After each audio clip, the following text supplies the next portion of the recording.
스튜어드 3은 스칼렛 요한슨입니다.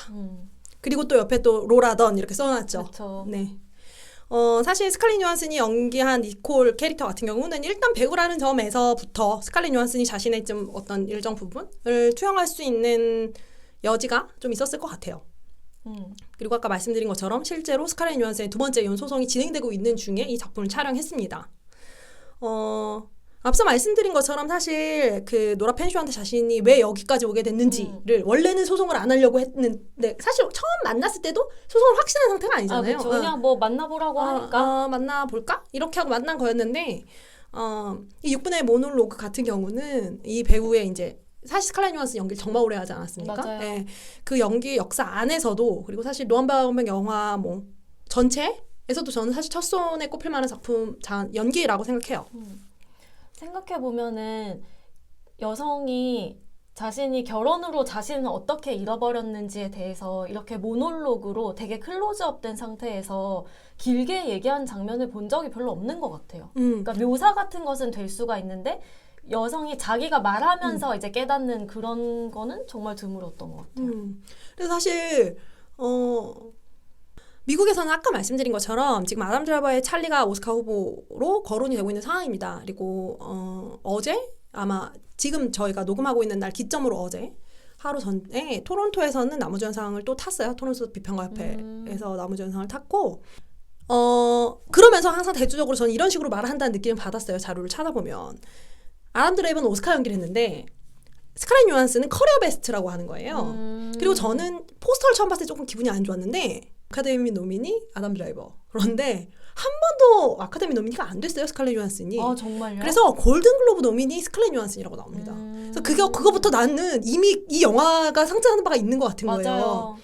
커리어 하이가 오는 게 그런 커리어의 어떤 정도라는 것이 여자는 최고치로 쌓아도 남자가 올라가는 속도를 따라가기가 너무 어렵다는 느낌을 받은 거죠. 그래서 조금 부조리하게 느껴졌고 그의 연기에 조금 더한 상찬을 보내도 될 것 같은데 그러지 않는 이유가 뭘까라는 생각을 하게 됐어요. 왜 스칼렛 요한슨한테 이렇게 상찬을 하지 않는가를 생각할 때 저는 너반백 탓이 있다고 생각하는데 그 이유를 이제야 말을 하는 건데 왜냐하면 이 영화가 설계가 그렇게 돼 있어서 그런 것 같아요. 맞아요. 저는. 그러니까 이 영화가 니콜 입장에서 보면 니콜은 결국은 승리한 얘기입니다. 맞아요. 그리고 노라던이 승리하게 만들어주죠. 또 대단하신 분이기 때문에. 그런데 아담 드라이버 캐릭터인 찰리는 계속 내려가는 건 거예요. 계속 이제 처음에 어리바리 하다가 계속 사실 자신이 거둬야 할 것에서 실패하게 되는 거잖아요. 그리고 그것을 연민하게 만드는 구조로 저는 맞아요. 이야기가 만들어져 있다고 생각해요.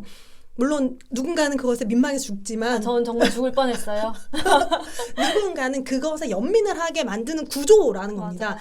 그래서 핵심 노래와 이 영화가 보여주고자 하는 것을 가져가 버리게 만드는 바람에 그에게 이입하기가 사실은 좀 쉽다.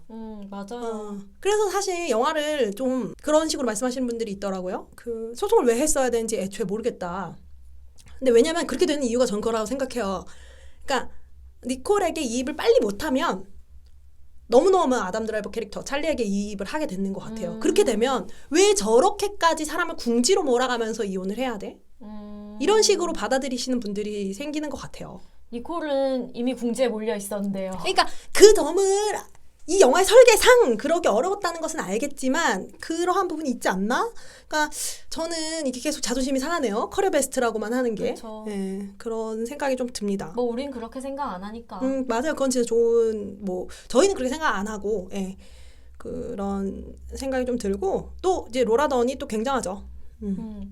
이 캐릭터 보면은 당연히 그 빅 리틀 라이즈의 역할이 생각날 수밖에 없는 것 같아요. 레나타 캐릭터가 좀 생각이 나죠. 근데 본인이 스스로 그렇게 말은 했더라고요. 이 레나타랑의 차이점은 레나타는 언제 어디서든 폭발할 수 있는 사람이라면 노라 펜쇼는 폭발하지 않는 사람. 그러니까 이성을 지키는 사람이라고 말을 했더라고요. 그 장면이 되게 재밌죠. 중간에 이 니콜의 변호사랑 그리고 찰리의 변호사랑 사자 이렇게 대면 면담 같은 그거 막 하는데 변호사들끼리 한참 이제 둘의 입장을 놓고 얘기를 하다가 잠깐 쉬고 점심 먹을까요? 이러는데 변호사들한테는 사실상 자기 일이 아닌 거예요, 이게. 그래서 둘은 되게 그 나머지 변호사들은 되게 산뜻하게 뭐 먹지? 여기 이 집은 뭐가 맛있고 막 이런 얘기 하잖아요. 근데 그런 뭐랄까 너무너무 소중한 존재고 물론 노라 덕분에 그 니콜이 이기긴 했지만 약간 뭐랄까 막 진정성이 있는 타입의 변호사는 아닌 느낌? 그리고 또 그냥 프로페셔널, 엄청난 프로페셔널. 일하는 여성인 네. 거잖아요. 딱 정말로 프로페셔널. 그리고 그 장면에 재밌는 거는 그 장면에서 둘이 깨닫죠. 이 싸움은 우리가 하는 거다라는 그쵸. 걸 둘이 깨닫잖아요. 왜냐면 그 변호사들이 정말로 산뜻하게 이제 밥을 막 뭘 먹고 막 이렇게 하는데 우리 둘의 싸움이고 사실은 뭐 돈을 잃는 것도 우리고 그쵸. 그 상황을 이제 둘 다 약간 직면 같은 걸 하죠. 그 씬에서. 그리고 나서 사실 거기서도 또 재밌는 것은 또 넋이 나간 찰리가 뭘 주문해야 될지 거의 못 읽는다고 봐야죠. 그 메뉴를 못 읽는 상황이 되니까 아예 메뉴를 골라줍니다. 어떻게 뭐 음식을 드레싱까지 해서 음식을 아예 어떤 음식을 원하는지까지를 해서 니콜이 골라줘요. 그 장면에서도 우리는 알 수 있죠. 저 남자는 니콜이 없이는 그냥 살 수 없을 정도로 그러니까 니콜의 희생 안에서 무엇인가를 이룬 사람인 거예요. 맞아요. 네, 그걸 보여주는 장면이기도 하고 저는 그 장면이 누군가는 야박하다고 할 수도 있을 것 같지만 그 장면이 좀 의미가 있었다고 생각하는데 맨 마지막에 결국 55대 45를 만들었다는 얘기를 하죠. 맞아요. 그런데 사실 또 니콜은 마음이 약하기도 하고 그 이야기 속에서 니콜이라는 사람, 니콜은 정말 훌륭한 사람입니다.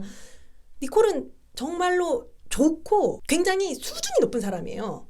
근데 그래서 그렇게 써야 했냐, 그걸 그냥 동등에 갔어도 되지 않냐라고 말하니까 로라 펜쇼가 이긴 기억을 만들어주고 싶다는 말을 하죠. 맞아요. 근데 그게 누군가한테는 굉장히 야박해 보일 수도 있고 어떤 면에서는 니콜이 원하는 선택을 안 하게 만든 걸 수도 있잖아요, 변호사가. 그럼에도 불구하고 저는 그렇게 말하는 여성을 캐릭터로 보여주는 게 좀 중요하다는 생각을 했습니다.